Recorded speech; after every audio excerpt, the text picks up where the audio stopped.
केल्याबद्दल सर्वांचे आभार आहे. महाराज, असा जो काही आनंद आहे, असा जो काही सोहळा आहे, असा जो काही उत्सव आहे, हा उत्सव बोलू नका, हा उत्सव आपल्या गावामध्ये असाच वर्षानुवर्ष चालावा, हीच भगवान परमात्म्याच्या चरणी या ठिकाणी प्रार्थना करूया.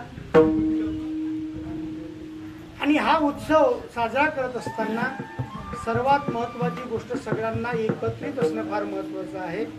हा अमक्या जातीचा, हा तमक्या जातीचा, हा अमक्या विचाराचा, हा तमक्या विचाराचा, हा विचार मात्र सोडून द्यायचा आहे. जगाचा भेदलया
जगातला भेद मिटवून टाकावा याकरता मात्र साधू संतांनी प्रयत्न केले. वंदनीय महाराजांचं एक वाक्य सांगतो आणि सेवेला पूर्णविराम देतो. गावा गावासी जागवा, भेदभाव समूळ मिटवा, उजळा ग्रामोन्नतीचा दिवा, तुकड्या म्हणे. वंदनीय महाराजांनी काल्याचे अभंग का निर्माण केले नाही, याच्या पाठीमागचा एक उद्देश आहे. याच्या पाठीमागचा उद्देश असा की अरे जगद्गुरु तुकोबरांनी आदू करून सकल संतांनी काल्याचे अभंग निर्माण केले, मग आपण जर काल्याचे अभंग निर्माण केले तर हा मात्र भेद निर्माण होईल, आणि म्हणून त्यांनी काल्याचे अभंग निर्माण नाही केले. आजही गुरुकुंज आश्रमातला जो काला होतो तो वारकरी भजनाने होतो, हे लक्षात घेतलं पाहिजे. एवढंच नाही, वंदनीय महाराज स्वतः हे हाडाचे वारकरी होते. गुरुदेव सेवा मंडळ हा संप्रदाय नाही. गुरुदेव, एक लक्षात ठेवा, गुरुदेव सेवा मंडळ हा संप्रदाय नाही, हा वेगळा पंथ नाही, हा वारकरीच संप्रदाय आहे. पण गोष्ट एक झाली, हाताच्या काही कार्यकर्त्यांनी मात्र तो थोडासा वेगळा करून टाकला. वंदनीय महाराजांना काय दिसलं समाजामध्ये, अरे सांगणारे लोक भरपूर झाले, सांगणाऱ्यांची गर्दी जास्त झाली, पण सेवा करायला मात्र कुणीच तयार नाही. आणि म्हणून महाराजांनी स्वतः गुरुदेव सेवा मंडळाची स्थापना केली. गुरुदेव सेवा मंडळ हा एक सेवेधारी मंच उभा केला वंदनीय महाराजांनी. नाहीतर वंदनीय महाराज हे हाडाचे वारकरी आहे आणि स्वतः मात्र दरवर्षी पंढरपूरला नाचत नाचत पंढरपूरला जायचे.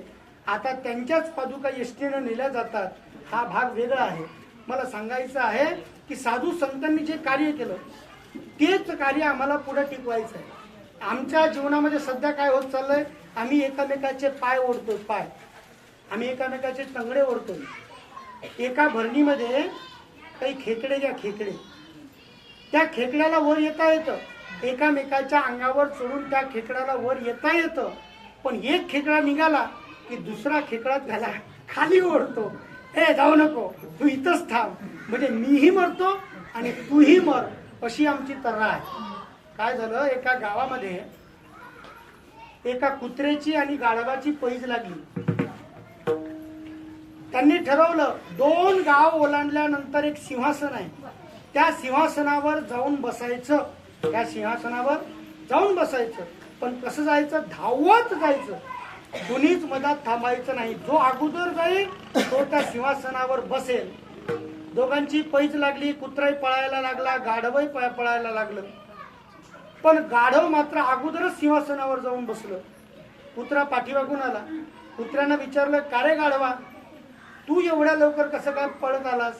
त्यानं सांगितलं, मी फक्त पळत होतो, मी फक्त पळत होतो, मी मागं वळून पाहिलं नाही. मागं वळून पाहण्याची गरजच नाही. कारण काय करतं गाढव, गाढवाच्या पाठीमागून कोणी गेलं का ते त्याला मागच्या मागच प्रसाद देत असते. 2 लाथा झाडल्या की ते प्रसाद मिळाला समजायचा.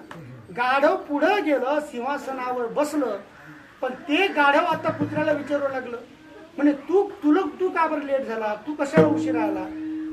तेव्हा कुत्र्याने सांगितलं, म्हटलं काय करू गाढव दादा, 2 गावं ओलांडून मात्र इथपर्यंत यायचं होतं. पहिल्या गावात आलो, माझे पाहुणे, माझे जे मित्रमंडळ आहे, माझे जे काही आप्तगण आहे, ते सगळेच्या सगळे माझ्या पाठीमागे लागले. मला नालीत पाडू पाडू घोरसवलं आणि घोरसव मारलं. काय करावं म्हटले. तिथून उठलो बसा दुसऱ्या गावात आलो.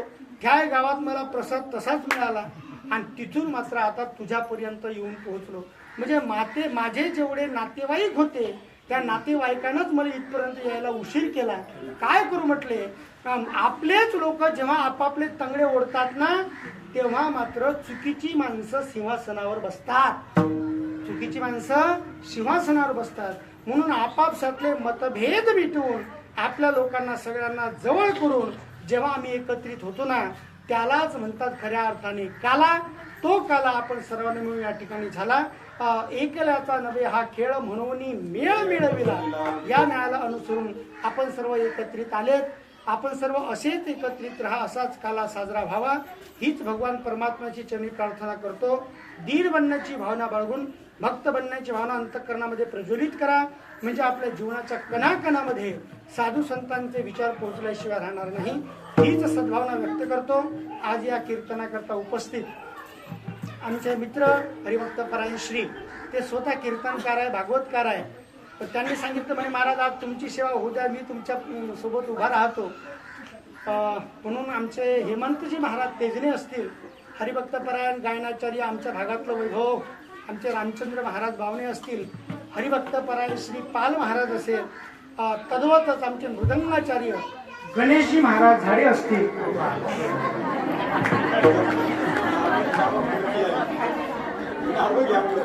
म्हणजे नावं घ्या पुरतीच यायचं होते. गणपती बाप्पाचं नाव सुरुवातीला असतं, ते पहिले घेतलं असतं तर. आमचे मृदंगाचार्य गणेश महाराज या सर्वांच्या सहकार्याने सुंदर अशा प्रकारे आपल्या सर्वांच्या मदतीने हे कार्य चालू आहे. हे असंच घडावं, वाढावं, फळावं, फुलावं, ही भगवान परमात्म्याच्या चरणी प्रार्थना करतो. आणि माझ्या लांबलेल्या वाणीला मात्र इथंच पूर्णविराम देतो. पूर्णविराम देण्याच्या अगोदर सगळे गोपाळ खेळ खेळले. खेळ खेळल्यानंतर सगळ्यांनी आपापल्या शिदुऱ्यात गोळा केल्या आणि त्या शिदुऱ्या एकत्र करून त्याचा झाला काला. तो काला भगवान परमात्म्याने सगळ्या गोपाळांना वाटला. त्याचं वर्णन शास्त्रकार करतायत. बिभ्रत वेणू जठरा पटयो शृंगवेत्रे च कक्षे वामी पानमसृण कवलं तत्फलान्यङ्गुलेषु तिष्ठन्मध्ये स्वपरिसृतो हासये नर्मभिः स्वये स्वर्गलोके मिशति बुभुजे यज्ञ गोपाल केली गोपाल कृष्ण भगवान परमेश्वर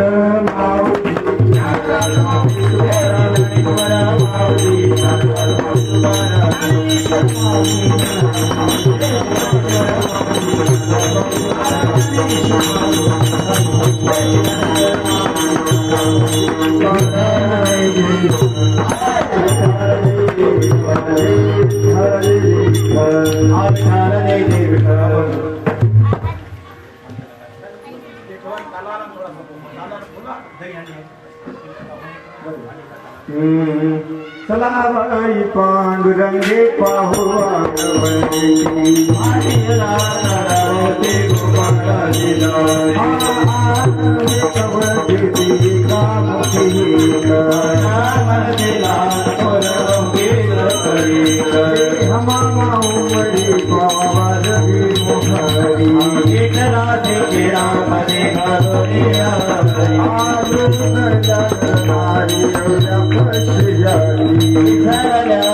भाव संचारायचे पुष्पांचा वर्षाव झाला रकाशी धरती माळ कुंकुळी